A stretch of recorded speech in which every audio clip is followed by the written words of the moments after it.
David leader ಕಾರ್ಯಕ್ರಮದ ಕೊನೆಯ ಹಂತಕ್ಕೆ ನಾವೀಗ ತಲುಪಿದ್ದೇವೆ. ನಮ್ಮ ಜೊತೆ ಇಂದಿನ ಅತಿಥಿಯಾಗಿದ್ದಂತಹ ರಾಘವೇಂದ್ರ ಅವರು ಇದ್ದಾರೆ.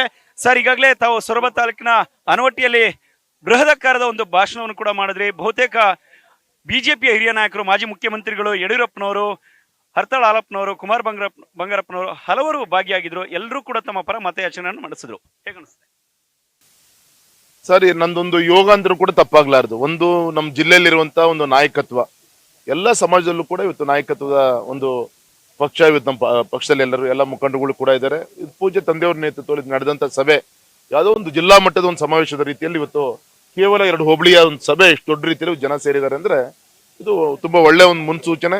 ಒಂದು ಒಳ್ಳೆ ಅಂತರದಿಂದ ಸೊರಬ ಕ್ಷೇತ್ರನೂ ಕೂಡ ಸೇರ್ಕೊಂಡು ಆಶೋಧನೆ ಮಾಡ್ತಾರೆ ಅನ್ನೋಕ್ಕೆ ಇವತ್ತಿನ ಜನಸ್ತೋಮನೆ ಒಂದು ಸಾಕ್ಷಿ ಅಂತ ಅನ್ಕೊಂಡಿದ್ದೀನಿ.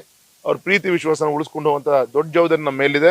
ನಾನು ಕುಮಾರ್ ಬಂಗಾರಪ್ಪನವರು ಒಟ್ಟಾಗಿ ಬರುವಂತ ದಿನದಲ್ಲಿ ಈ ಕ್ಷೇತ್ರದ ಒಂದು ಅಭಿವೃದ್ಧಿಗೆ ಏನ್ ಗಮನ ಕೊಡ್ಬೇಕು ನಾನು ಗಮನ ಕೊಡ್ತೀನಿ. 8-9 ಗಂಟೆ ಆದ್ರೂ ಸಮೇತ ಇಷ್ಟು ದೊಡ್ಡ ಮಟ್ಟದ ಜನಸಮೂಹ, ಬೃಹತ್ ರ್ಯಾಲಿಗಳು, ಸಮಾವೇಶದಲ್ಲಿ ಜನರು ಭಾಗಿಯಾಗ್ತಿರೋಂತ ನಿರೀಕ್ಷೆಗಳಿತ್ತಂತ ಅದೇ ಹೇಳಿದೆ ಸರ್. ಅವ್ರ ಪ್ರೀತಿಗೆ ಬೆಲೆ ಕಟ್ಲಿಕ್ಕೆ ಆಗಲ್ಲ ಸರ್. ಪಾಪ ಸಂಜೆ ಹೊತ್ತು ನಮ್ಮ ರೈತರು ಹೈನುಗಾರಿಕೆ ಮಾಡ್ಕೊಂಡು ಹಾಲು ಕರೆದು ಡೈರಿ ಕೊಡುವಂತ ಒಂದು ಸಂದರ್ಭ ಇರುತ್ತೆ.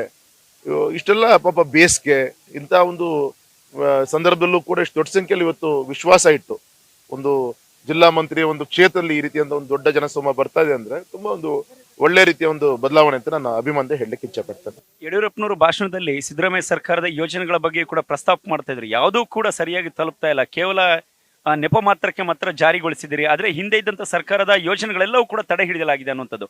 ಇದನ್ನ ತಾವು ಹೇಗೆ ನೋಡ್ತೀರಿ ಅಂತ? ಅಲ್ಲ, 100% ಸರ್. ಈಗ ಪಾಪ ಇವ್ರದೊಂದು 4-5 ಗ್ಯಾರಂಟಿಗೆ ಒಂದು ಸೀಮಿತವಾಗಿ ಹಿಂದಿನ ಒಂದು ಪದ್ಧತಿ ಇತ್ತು. ಹಿಂದೆ ಹಳೆ ಸರ್ಕಾರಗಳು ಯಾವುದೇ ಕಾರ್ಯಕ್ರಮಗಳು ರೈತ ಪರವಾಗಿ ಬಡವರಿಗೆ ಪರವಾಗಿ ಕೊಟ್ಟಂತ ಕಾರ್ಯಕ್ರಮಗಳನ್ನ ಮುಂದುವರಿಸಿಕೊಂಡು ಹೋಗುವಂತ ಪ್ರತೀತಿ ಇತ್ತು.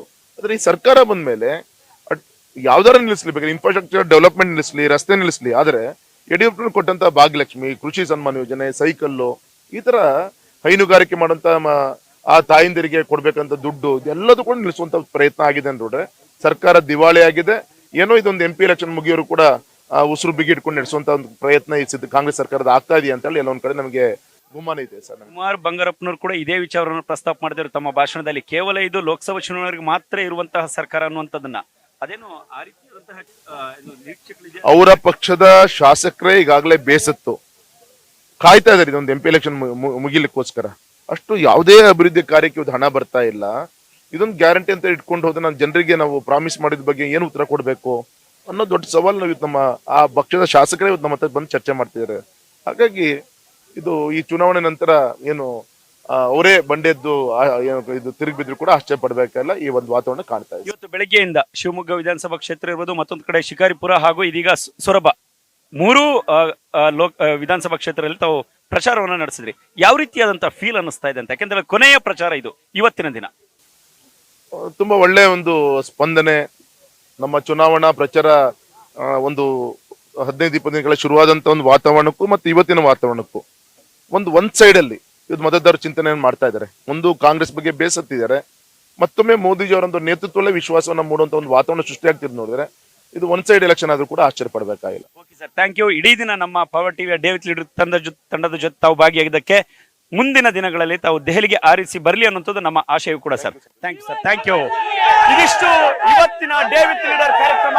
ನಾಳೆ ಮತ್ತೊಬ್ಬ ವಿಶೇಷ ಅತಿಥಿಯೊಂದಿಗೆ ನಿಮ್ಮ ಮುಂದೆ ಬರ್ತೇನೆ. ಪವರ್ ಟಿವಿ, ಇದು ನಿಮ್ಮ ಶಕ್ತಿ.